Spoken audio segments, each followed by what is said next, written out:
যাত্ৰা মোৰ ষ্টাৰ্ট হৈছিলে আপোনাৰ 25 এপ্ৰিল 2025 আৰু এই যাত্ৰাৰ মেইন যি এইম আৰু এম্বিশ্যন আছিল সেইটো হৈছিল অসম টুৰিজিমক প্ৰমোট কৰা আৰু তাৰ লগে লগে ইনক্ৰেডিবল ইণ্ডিয়াক প্ৰমোট কৰা। তাৰ কাৰণে মই আপোনাৰ মস্কো ৰাছিয়াৰ পৰা যি আপোনালোকৰ বৰপেটালৈকে বাইক চাইকেলেৰে এইটো এখন ভৰিৰে মই চাইক্লিং কৰি আহিছোঁ আৰু আপোনাৰ তাতে আপোনাৰ মস্কো ৰাছিয়া ইণ্ডিয়ান এম্বেচিৰ পৰা ফ্লেগ অফ হৈছে আৰু গোটেইখিনি আপোনাৰ আমাৰ অসম চৰকাৰ আপোনালোকৰ যোগেদি আমাৰ সন্মানীয় চিফ মিনিষ্টাৰ ছাৰক মই ধন্যবাদ জনাম। তেখেতে যথেষ্টখিনি হেল্প কৰিছে আৰু আপোনাৰ তেনেকৈ মই ৰাছিয়া, কাজাকিস্তান, উজবেকিস্তান, আফগানিস্তানৰ পৰা আকৌ ফ্লাইট লৈ নেপাল আহিছোঁ। নেপালৰ পৰা আকৌ মানে চাইকেল যাত্ৰা ষ্টাৰ্ট কৰি মই আজি যোৱাকালি ৰাতি বৰপেটাত আহি পাইছোঁ। এতিয়া অহাকালি মোৰ ফাইনেল ডেষ্টিনেশ্যন গুৱাহাটী, য'ৰ পৰা ষ্টাৰ্ট হৈছিল তাতে শেষ কৰিম আৰু মই চেষ্টা কৰিছোঁ মোৰ এখন ভৰিৰে যিমানখিনি পাৰোঁ মই 100% দিবৰ চেষ্টা কৰিছোঁ যাতে অসম পৰ্যটনত কিবা এটা কণ্ট্ৰিবিউশ্যন হয়, যাতে বাহিৰা পৰ্যটকবোৰ অকণমান আহে। চ' মোৰ কাম মই কৰিছোঁ, এতিয়া চাওঁ আগন্তুক দিনত কেনেকুৱা তাৰ ৰিজাল্ট আহে। শাৰীৰিক অক্ষমতা মই ভাবোঁ যে প্ৰত্যেককেইজন মানুহৰ ভিতৰত, প্ৰত্যেকৰ জীৱৰ ভিতৰত কিবা না কিবা ডিচেবিলিটি আছে। সেইটো যদি আমি বাহানা লৈ লওঁ তেতিয়া জিন্দগীত কেতিয়াও আগবাঢ়িব নোৱাৰিম। এতিয়া আপোনালোকে দেখিব পাৰি আছে মোৰ ভৰি এখন নাই, কিন্তু মই ভাবোঁ যে নাই, তেনেকুৱা একোৱেই নহয়।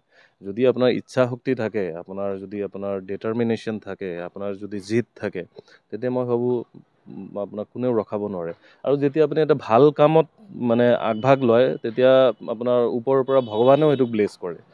মোৰ ক্ষেত্ৰতো সেই তেনেকুৱাই হয়। অসমবাসীৰ ৰাইজৰ ইমান মৰম আশীৰ্বাদ মোৰ লগত আছে আৰু চ' সেইটো ইম্পচিবলটো একোৱেই নাই। জাষ্ট খালি ইচ্ছা কৰিব লাগে যে আপুনি ভাল কাম কিবা এটা কৰি আছে, চাৰিওফালৰ পৰা এটা পজিটিভ ভাইবছে আপোনাক পুছ আপ কৰি থাকে। চ' মোৰ ক্ষেত্ৰতো সেই তেনেকুৱাই হৈছে। চাইকেলিং অলমষ্ট 3 মাহ হৈ গ'ল, কিন্তু এইটো আৰু বেছি লাগিলে হয়। মোৰ আগৰ যিটো ৰাস্তা আছিল এইটো চাইনা হৈ অহাৰ ৰাস্তা আছিল, কিন্তু কিছু ডিপ্ল'মেটিক ইছ্যুৰ কাৰণে মই চাইনাৰ ফালে আহিব নোৱাৰিলোঁ। সেইটোৰ কাৰণে মই আফগানিস্তানলৈকে আহিলোঁ। আফগানিস্তানৰ পৰা আকৌ ফ্লাইট কৰি মই নেপাললৈকে আহিলোঁ। এইখিনিত চাইকেলিং আপোনাৰ ধৰক কিছুমান জেগাত মই গাড়ীও ল'ব লগা হৈছে, কাৰণ এই কাজাকিস্তান, আপোনাৰ উজবেকিস্তান, আফগানিস্তান এইবোৰত বহুত মাইলছ, হেজাৰ হেজাৰ মাইলছ আপোনাৰ ডেজাৰ্ট হয়, মৰুভূমি হয়, তাতে একোৱেই নাপায়, আপোনাৰ কোনো অপশ্যনেই নাই।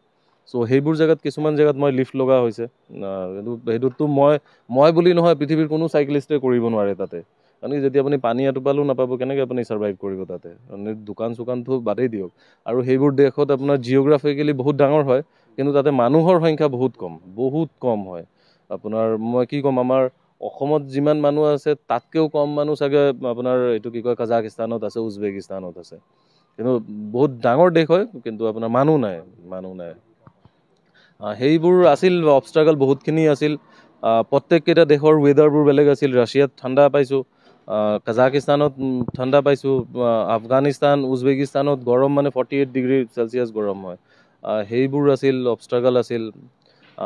মানে যাত্ৰাটো মানে ইমান, যদি মই প্ৰথমত ভাবিছিলোঁ ইজি হ'ব, কিন্তু যেতিয়া মই মানে প্ৰেক্টিকেলি তাতে কৰিছোঁ তেতিয়া গম পালোঁ নহয়, ইমান ইজি নহয়। এতিয়া মইতো ভাবোঁ যে মই খুব ব্লেছড এজন পাৰ্চন হয়, মানে খুব আশীৰ্বাদ লোৱা এজন মানুহ হয়, সেইটো কাৰণে আজি জীয়াই আছোঁ। আনকি ইমান মানুহে মোক মানে আশীৰ্বাদ কৰিছে, গোটেই অসমৰ নহয় গোটেই ইণ্ডিয়াৰ মানুহে মোক ইমান আশীৰ্বাদ কৰিছে যাতে এইটো ছাকচেছফুলি হয়।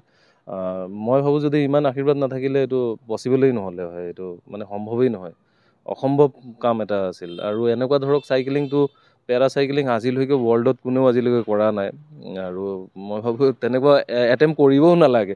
মই চাগে আৰু নেক্সট টাইমত নকৰোঁ তেনেকুৱা টাইপৰ এটেম্প। আৰু এতিয়া মই বাচি আহিছোঁ, এইটোৱে মোৰ কাৰণে মানে ডাঙৰ এটা। হয় হয়, মোৰ লগত মোৰ দাদা প্ৰণয় বৰদলৈ, তেওঁ মোক জইন কৰিছিল। তেওঁ মোক মেণ্টেলি ছাপোৰ্ট কৰাৰ কাৰণে তেওঁ নিজৰ গাঁঠিৰ ধন 3-4 লাখ টকা খৰচা কৰি ৰাছিয়াৰ মস্কোৰ পৰা কাজানলৈকে এসপ্তাহ তেওঁ দাদাই মোৰ লগত মানে কোম্পানীৰ চাইক্লিং কৰিছে। তাৰপিছত দাদা আকৌ বেক কৰিছে, আহি গৈছে, দাদাৰ কাম আছে।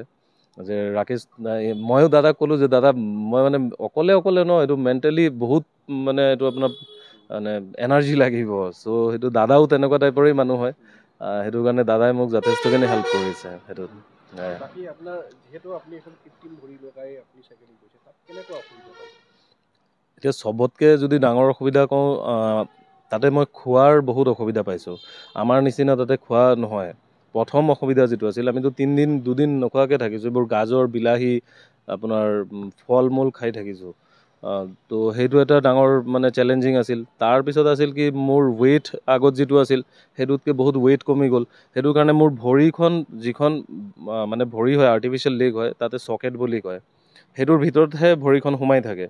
সেই বস্তুটো যেতিয়া মই ক্ষীণাই গ'লোঁ, মোৰ মানে থাইছটোও ক্ষীণাই গ'লে, মোৰ এতিয়া ভৰিখন পূৰা লুজ হৈ গ'ল। এতিয়া সেই ভৰিখন এতিয়া নতুনকৈ মোৰ আকৌ বনাব লাগিব। সেইটো এটা ডাঙৰ মানে কাহিনী আছিল। অবষ্ট্ৰাগল মানে মই কৈ শেষ কৰিব, 3 মাহত এনেকুৱা লাগি আছে যে মই 3000 মানে দিনৰ কাহিনী লৈ আহিছোঁ। চ' আছে। আফগানিস্তানত বহুত এক্সপিৰিয়েঞ্চ আছিল, মানে মৃত্যুক লৈ। কিন্তু মই মৃত্যুক ভয় নকৰোঁ বাৰু। কিন্তু এইটো পৰ্টুগলেই তেনেকুৱা, আমাৰ ইণ্ডিয়ান এম্বেচিয়ে যিহেতু মোক কোঅৰ্ডিনেট কৰি আছিল, চ' তেওঁলোকে মোক ইনষ্ট্ৰাকশ্যন দিলে যে নাই ৰাকেশ, ইয়াত তুমি থাকিব নোৱাৰা, তুমি সোনকালে ইয়াৰ পৰা ওলাই যোৱা। সেইবোৰ বহুত মানে ইছ্যু পাৰ কৰি এতিয়া মাতৃভূমিত আহি পাইছোঁ। যোৱাকালি ৰাতি আমি বৰপেটাত আহি পাইছোঁ কলৈ, আৰু অহাকালি মোৰ ফাইনেল আছে গুৱাহাটীত। চ' আপোনালোকৰ চেনেলৰ যোগেদিও মই চবক অসমবাসীক ৰিকুৱেষ্ট কৰিম, কালি ৰাতিপুৱা নেহেৰু ষ্টেডিয়ামত যদি আপোনালোক গুৱাহাটীৰ কোনোবাই মোক শুনি আছে, তেতিয়াহ'লে নিশ্চয় আহিব। আপোনালোকক লগ পাম মই। ইয়াৰ পিছততো এমাহটো একো নহয়। এমাহ পিছত মই চিন্তা কৰিম কি কৰিব পাৰি। আৰু একচুৱেলি মই ষ্টেট আইকনো হয় ইলেকশ্যন ডিপাৰ্টমেণ্টৰ ফালৰ পৰা। চ' সেইটো আমাৰ এতিয়া ইলেকশ্যন আহিব, এতিয়া আকৌ তাতো মোৰ ব্যস্ত হ'ব লাগিব। সেইটো এটা মোৰ ডিউটি থাকে। চ' তেনেকুৱা আপুনি মই যদি আপোনাৰ ইচ্ছা থাকে, যদি আপোনাৰ ভাবি লয় যে মই এইটো কৰিম,